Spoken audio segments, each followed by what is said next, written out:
1961, à la 16e session de l'Assemblée générale des Nations unies, la République du Mali fut désignée comme membre de la commission de vérification des pouvoirs de l'ONU, comité des 17 de décolonisation et de la commission du commerce international des produits de base.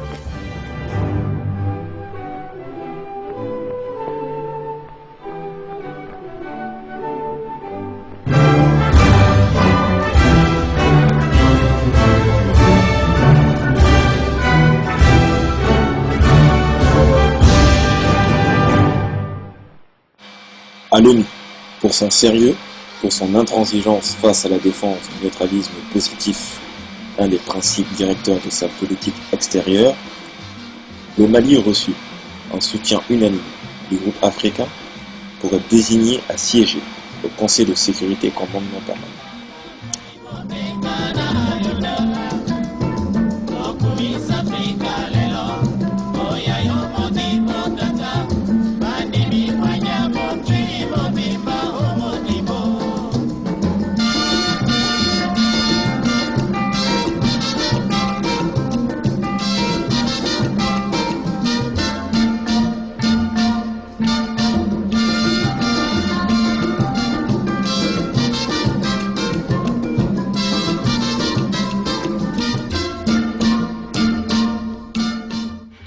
On reconnaît en Boubou Blanc Diallo Telli, ancien diplomate guinéen qui fut le premier secrétaire général de l'Organisation de l'Unité africaine.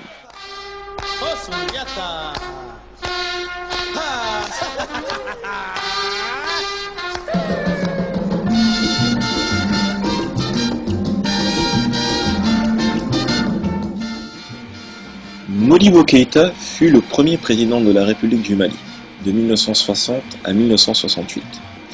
Il est mort en détention à Bamako le 16 mai 1977. Il était un panafricaniste et un tiers-mondiste convaincu.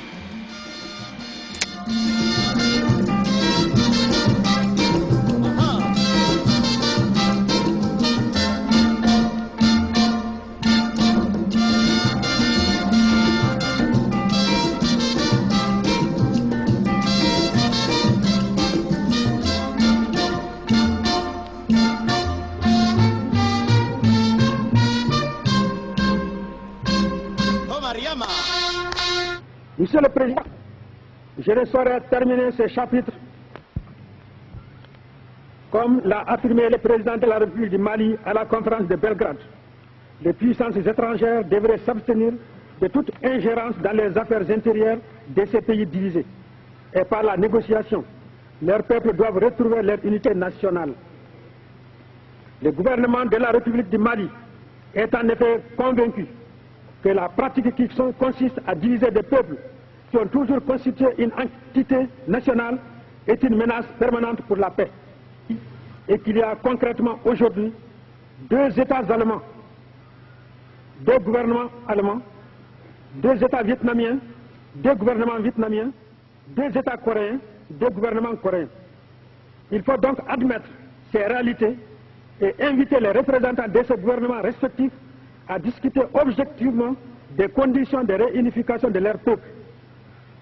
À notre avis, seule une telle solution négociée peut résoudre définitivement ces problèmes et diminuer ainsi certaines causes de la tension internationale.